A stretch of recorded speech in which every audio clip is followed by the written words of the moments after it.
My friend and premier mold maker Julie Mallon suggested I meet with Sasha Fishman, an artist who works with an alternative material called bioplastics. After seeing the safety precautions necessary to work with more traditional plastic materials, it would be nice to see some environmentally friendly options. It'd also be nice to finally eat.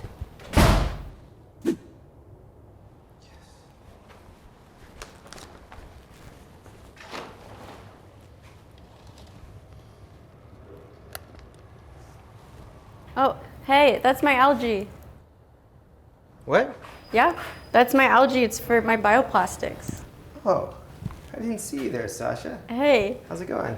great. So Julie sent me over. She said you were doing stuff with bioplastics now. Yeah. Did she tell you about what we've been up to? No, what are you doing? So in my class, we've been making these silicone molds and we've been pouring plastic into them. Ooh. Let me show you what we got. Yeah.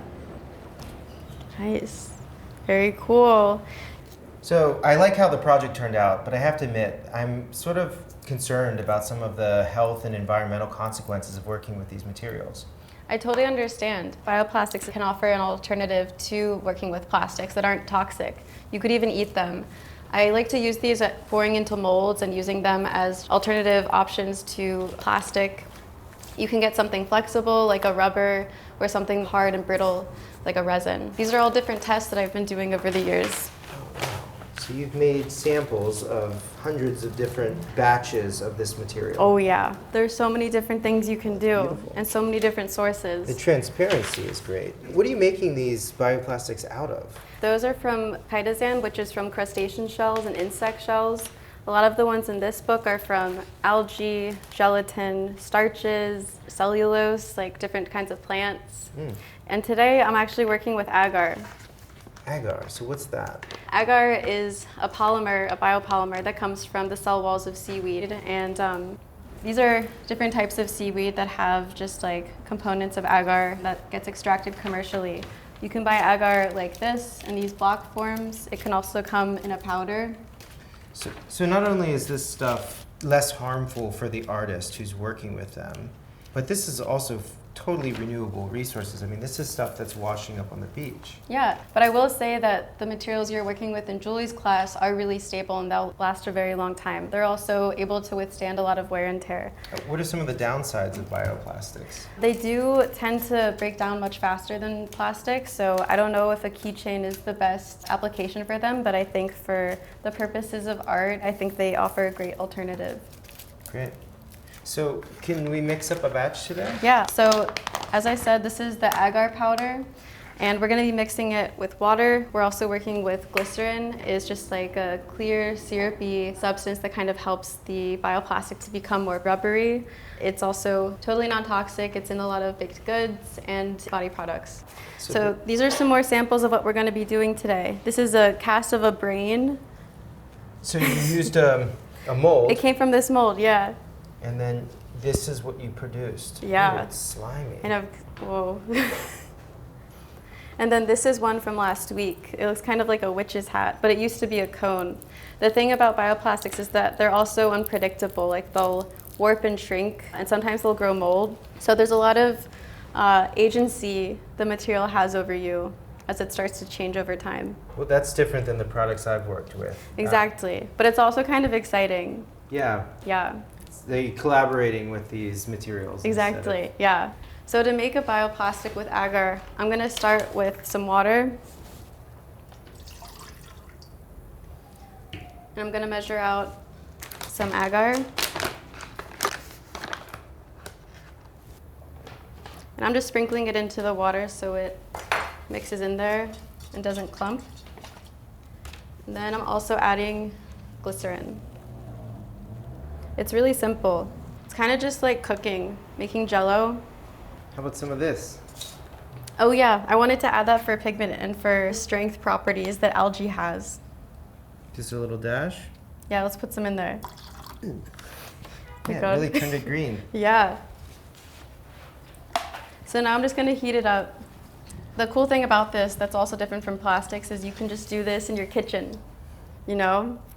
Like with plastics, you need a ventilated room. You gotta Oh my gosh, yeah. have a like a space for it, but I feel like making bioplastics is really empowering because you can do it essentially anywhere. And you can get these materials anywhere as well. At the grocery store, yeah. It's gonna take a little bit for it to heat up. So it's actually going to thicken in the pot after a certain amount of time and being heated and stirred. Yeah.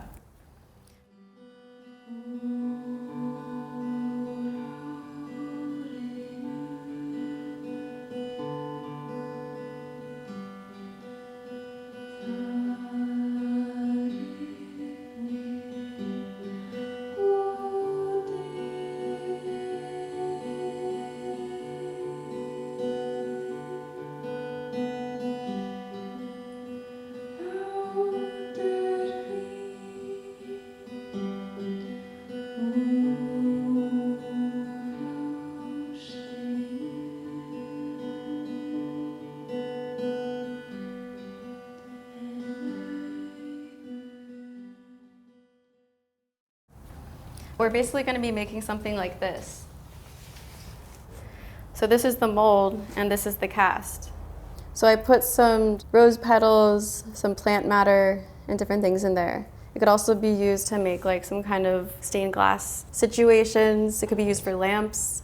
Yeah, it seems like casting thin sheets is a real strength of this material. Yeah, definitely. And that is something that can be hard to do with plastics because they tend to be better for thicker applications. What do you do with these? Oh, those are my friends.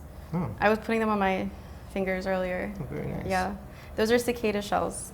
Okay. So this book over here, all of those are made from the same structure of the material that they're made of, which is chitosan. So it's another polymer that's similar to cellulose. It's like wood, but it's from just like insect shells, crustacean shells. So you can start to, look at just like the world around you. Look at debris that is being put in the trash that comes from just like a natural source.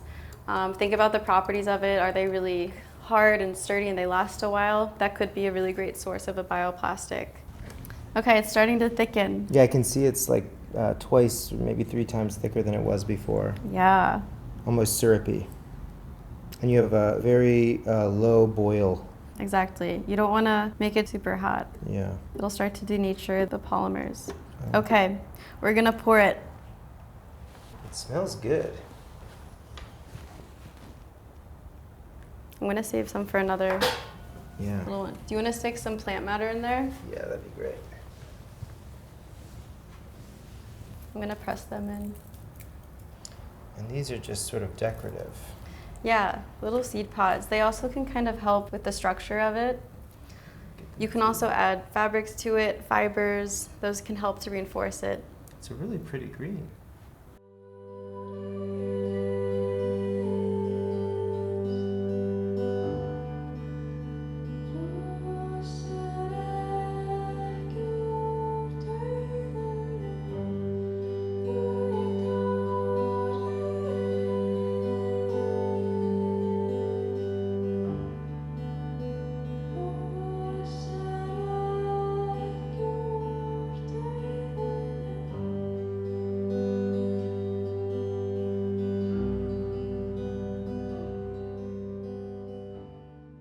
And the agar will cool down and set up pretty quickly. So it's really easy to work with, and it also can be demolded pretty quickly. So it'll start to shrink and pull away from the mold balls. It's going to become thinner because the water is evaporating. So the water is kind of helping to suspend the particles. It helped for all the polymers to cross-link that are in the agar. And it's basically now leaving that material, and as it's doing that, it's going to come closer together. I think it's really great to be open to just the possibilities and the ways it can surprise you, because really exciting things can happen from just like accidental mixtures. So this is a wonderful alternative to some of the materials I was working with. But I have to ask, like, what about all the plastics that we already have in this world? I mean, you look out the window, there's plastic blowing down the street. What do we do about that? Yeah, I actually know an artist who works a lot with recycled plastics. I can give you his name. Great. I'd love to meet him. So off I went. I'm wondering if this repurposed material could be a solution to my earlier thoughts on global plastic consumption.